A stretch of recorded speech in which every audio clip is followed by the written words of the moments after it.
Selain keunikan rasanya, khasiat terung dengan unsur-unsur seperti serat, mineral, kalsium, vitamin K serta bioflavonoid menjadikan tanaman ini satu tanaman yang digemari penduduk Asia termasuk Malaysia.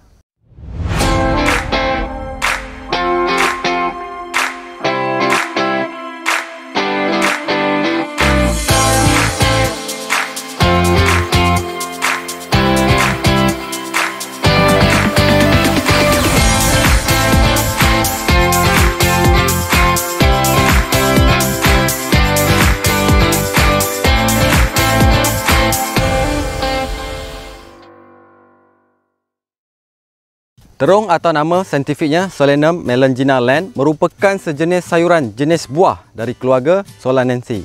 Terung panjang juga dikenali sebagai terung peparu.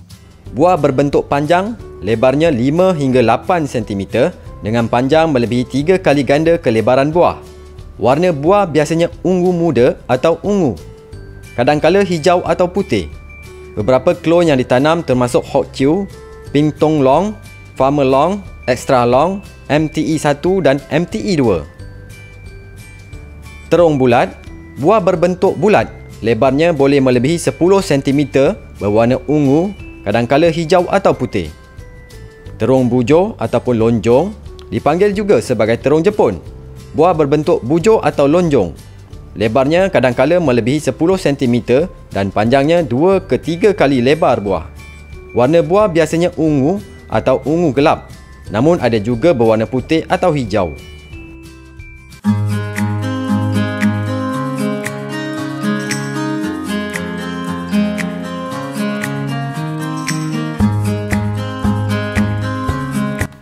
Asas agronomi merupakan faktor terpenting yang membantu meningkatkan penghasilan tanaman serta menentukan kualiti buah-buahan dan juga sayur-sayuran.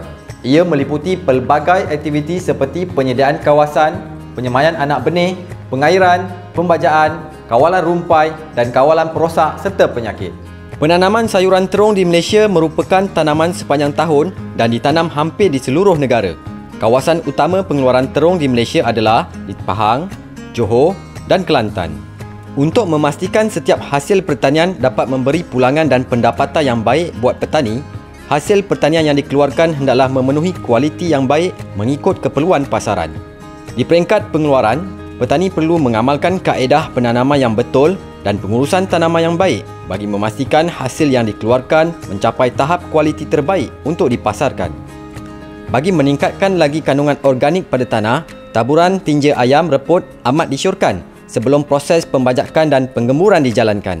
Bagi penanaman terung panjang secara terus pada tanah, pembajakan dan penggemburan dilakukan dengan penggunaan khidmat jentera ataupun secara manual dengan menggunakan cangkul pada kedalaman 15 cm hingga 22 cm yang disyorkan supaya pertumbuhan akar tanaman baik. Seterusnya, spesifikasi batas yang disyorkan ialah berukuran 1.2 meter lebar kali 25 cm tinggi dan panjangnya mengikut keadaan kawasan. Penjarakan antara batas yang disyorkan ialah 90 cm bagi memudahkan kerja-kerja penyelenggaraan tanaman kelap. Biji benih terung yang diperoleh disemai di dalam dulang semaian dengan 104 lubang plug. Peat moss digunakan sebagai medium percambahan. Kaedah semaian adalah dengan satu biji benih disemai ke dalam satu lubang plug. Kemudiannya peat moss dibasahkan dengan air. Ubah anak benih ke ladang 3 ke 4 minggu selepas disemai. Kayu sokongan juga perlu disediakan kerana pokok akan mudah tumbang setelah ianya mula berbuah disebabkan tidak mampu menampung berat buah. Kayu berukuran 1.2 meter panjang akan dipacak dan diikat bersama pokok bagi mengukuhkan posisi pokok terung. Di kawasan komersial, kebiasaannya sistem pengairan titis atau renjis disediakan. Proses siraman dibuat sekali sehari dan pada musim kering 2 kali sehari. Pengurusan pembajaan yang baik dapat meningkatkan hasil yang berkualiti. Namun jika sebaliknya, ia akan menyebabkan kerosakan pada tanaman dan pengeluaran hasil yang rendah. Setiap penanaman yang dilakukan pasti akan ada pertumbuhan rumpai yang mengganggu tanaman dalam proses persaingan nutrien. Oleh itu, bagi pengawalan rumpai pada tanaman terung panjang, kawalan secara kultur iaitu kerja pembersihan rumpai pada tanaman hendaklah dilakukan secara manual. Penggunaan sunggupan plastik adalah satu cara yang baik bagi mencegah pertumbuhan rumpai di atas batas. Ia juga membantu untuk mengekalkan kelembapan dan suhu tanah. Antara perosak yang menyerang tanaman terung ialah kumbang daun, kutu daun, ulat pengorek buah, ulat lipat daun, hamana merah dan siput yang memakan daun pokok. Manakala bagi penyakit tanaman terung ialah seperti layu bakteria dan layu fusarium yang sangat berbahaya jika tidak dikawal dan tanaman mampu rosak sepenuhnya daripada semua peringkat. Penyakit lain ialah antraknos buah, reput buah, hawar pada daun. Oleh itu, penggunaan racun yang diisyorkan adalah perlu dilakukan mengikut jadual. Penyemburan racun perosak hendaklah diberhentikan beberapa hari sebelum pengutipan hasil.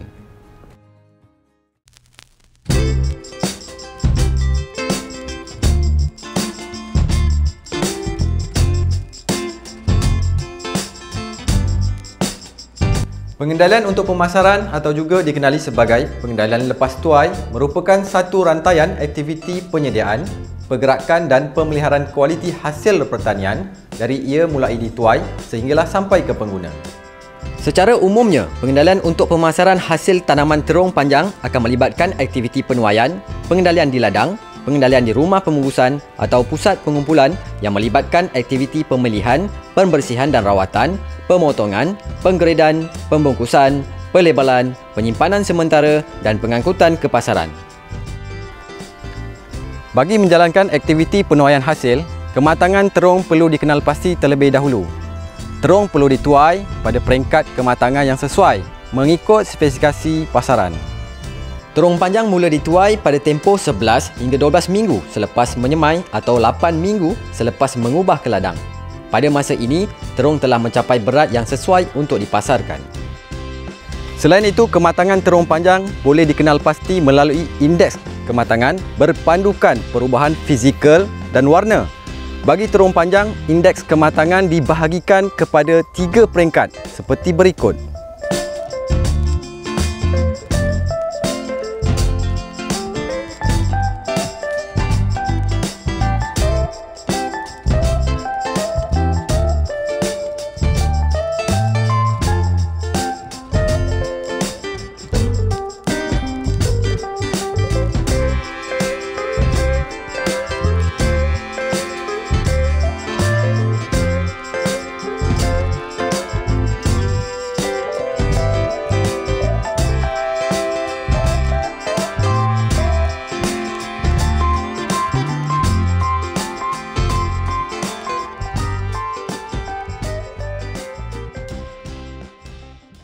Terung dituai dengan memotong tangkai dengan menggunakan pisau atau gunting yang tajam.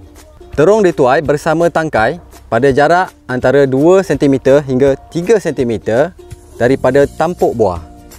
Elakkan memotong tangkai pada paras buah kerana ia boleh merosakkan buah. Selain itu, elakkan juga memotong tangkai terlalu panjang kerana ia juga boleh merosakkan ataupun mencederakan buah lain. Terung yang telah dituai diletakkan di dalam bekas yang dialas dengan bahan cushion supaya tidak cedera dan hasilnya itu dikumpul di tempat yang teduh. Pemilihan dan pengasingan di peringkat ladang perlu dilakukan bagi memastikan hanya terung yang baik dan memenuhi spesifikasi pasaran sahaja dibawa ke rumah pembungkusan atau pusat pengumpulan. Terung yang dikumpulkan di tempat teduh akan diasingkan mengikut tahap kualiti dan variti sebelum disusun ke dalam bekas-bekas yang sesuai. Terung yang mengalami kerosakan mekanikal, rosak, cacat bentuk yang keterlaluan, tidak segar, terlalu kotor, diasingkan untuk dimusnahkan atau dirawat. Terung yang tidak dapat digunakan dimusnahkan dengan membakar atau ditanam bagi mengelakkan menarik lalat buah. Terung yang telah diasing dan dibersihkan akan dibawa ke pusat pengumpulan. Pengangkutan keluar dari ladang perlu dilakukan dengan cepat untuk mengelakkan terung panjang daripada terdedah terlalu lama pada keadaan persekitaran yang ada kalanya terlalu panas dan terlalu lembap.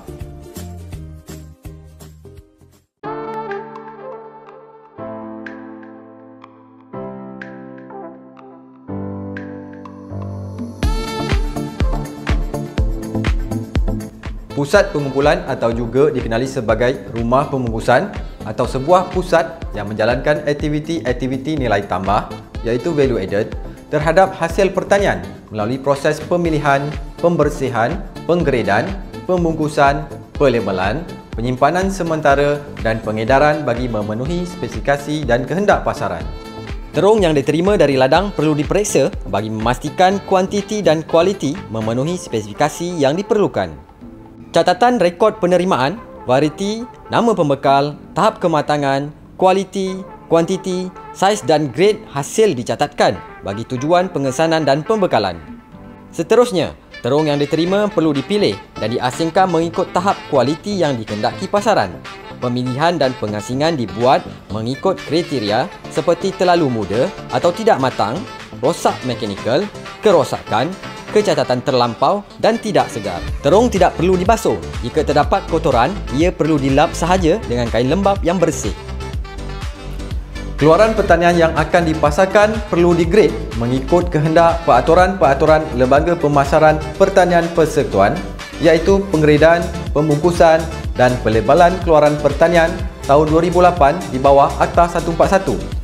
Penggradean adalah aktiviti mengasingkan hasil keluaran pertanian mengikut kualiti, indeks, saiz atau bilangan berdasarkan spesifikasi yang ditetapkan dalam standard. Di bawah peraturan GPL, iaitu penggradean hasil pertanian dikelaskan kepada 3 grade, iaitu premium, grade 1 dan grade 2.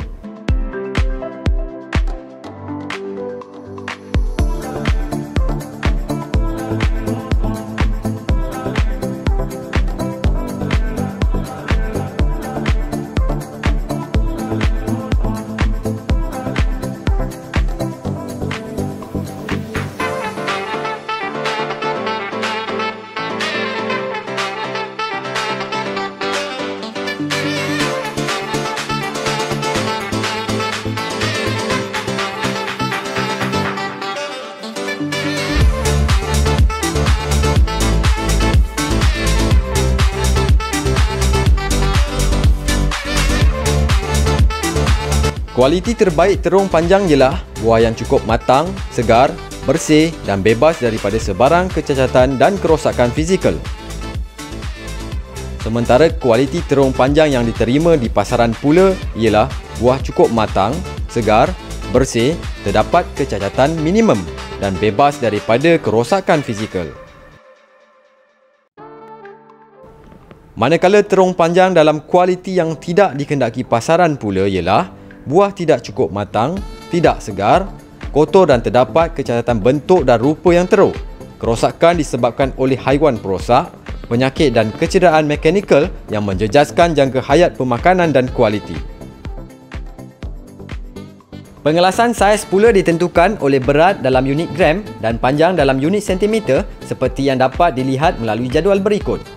Terdapat 4 saiz bermula dari saiz kecil iaitu S dengan berat kurang 100 gram manakala ukuran panjang kurang 10 cm. Bagi saiz XL, terung panjang mempunyai berat melebihi 300 gram dan panjang melebihi 30 cm.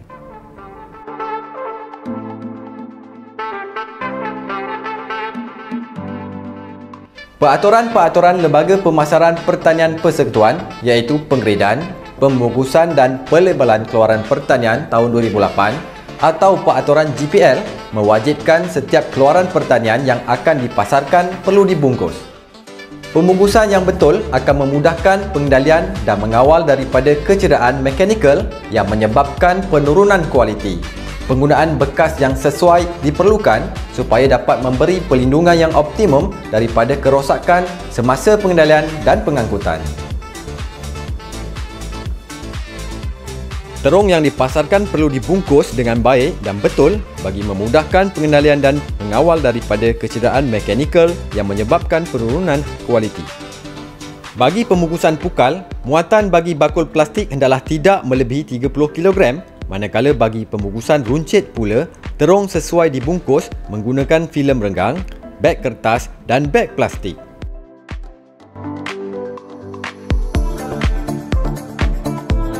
Seterusnya, buah-buahan dan sayur-sayuran yang telah dibungkus dengan baik hendaklah dilabelkan. Di bawah peraturan GPL, sesuatu hasil pertanian untuk jualan hendaklah disertai dengan label yang mengandungi maklumat-maklumat seperti berikut. Nama atau kod penanam bagi Sabah dan Sarawak sahaja, nombor kad pengenalan atau pendaftaran syarikat, alamat pengeluar, jenis komoditi, grade, tarikh tuaian, bilangan dan berat bersih.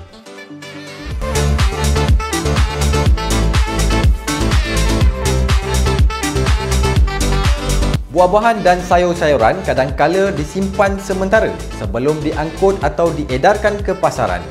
Penyimpanan sementara diperlukan kerana buah-buahan dan sayur-sayuran tidak dapat diedarkan dengan kadar segera kerana masalah teknikal dan logistik. Memenuhi kuantiti konsainen yang mencukupi, hasil buah-buahan dan sayur-sayuran yang berlebihan daripada permintaan pada hari tersebut serta mengawal kedudukan harga di pasaran. Terung yang belum dilakukan pembungkusan hendaklah disimpan dalam tempat penyimpanan dingin 10 darjah Celsius berkelembapan bandingan antara 85 hingga 90% dan mampu bertahan selama 2 minggu.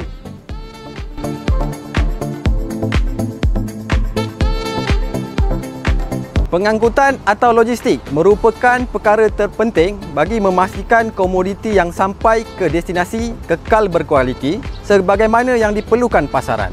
Lori biasa digunakan untuk hantaran jarak dekat. Buah-buahan dan sayur-sayuran yang telah dibungkus sama ada menggunakan bakul, kotak atau jaring perlu disusun dengan rapi bertujuan untuk mengurangkan pergerakan atau gegaran sewaktu perjalanan yang boleh menjejaskan kualiti. Pastikan juga pengudaraan di atas kenderaan mencukupi untuk mengurangkan suhu. Perjalanan di waktu malam juga digalakkan kerana cuaca sejuk pada waktu tersebut.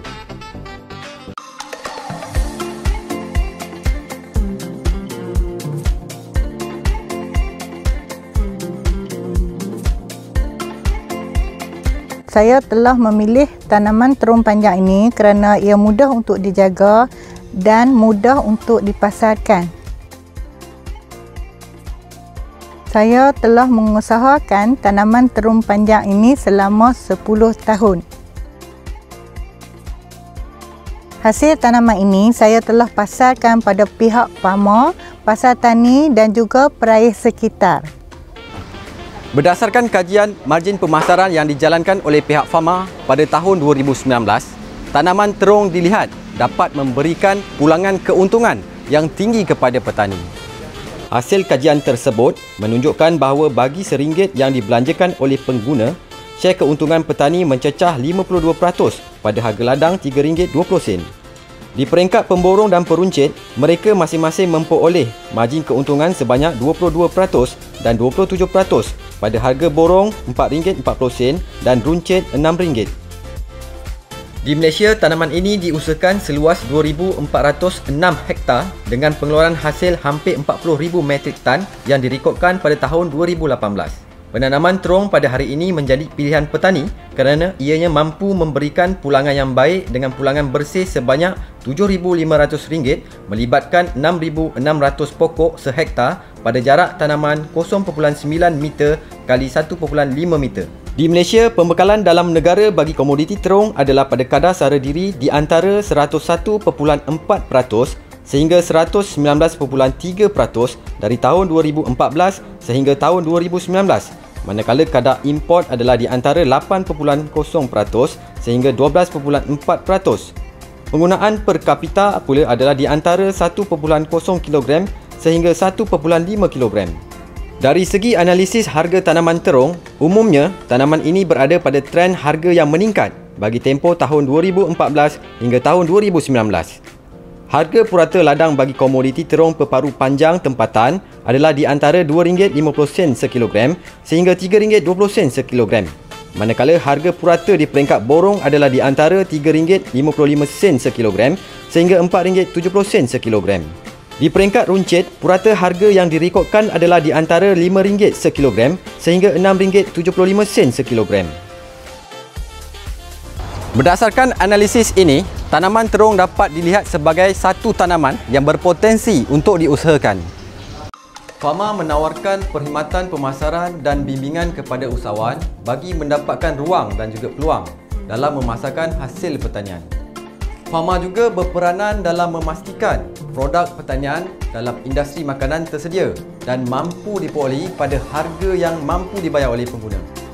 Bagi melaksanakan peranan ini, Fama telah mempertingkatkan kecekapan di sepanjang rantaian pemasaran dengan memberi fokus dalam memperkukuhkan bekalan makanan melalui program ladang kontrak, memperluaskan akses pasaran dan meningkatkan promosi pasaran tempatan sehingga ke pemasaran peringkat antarabangsa.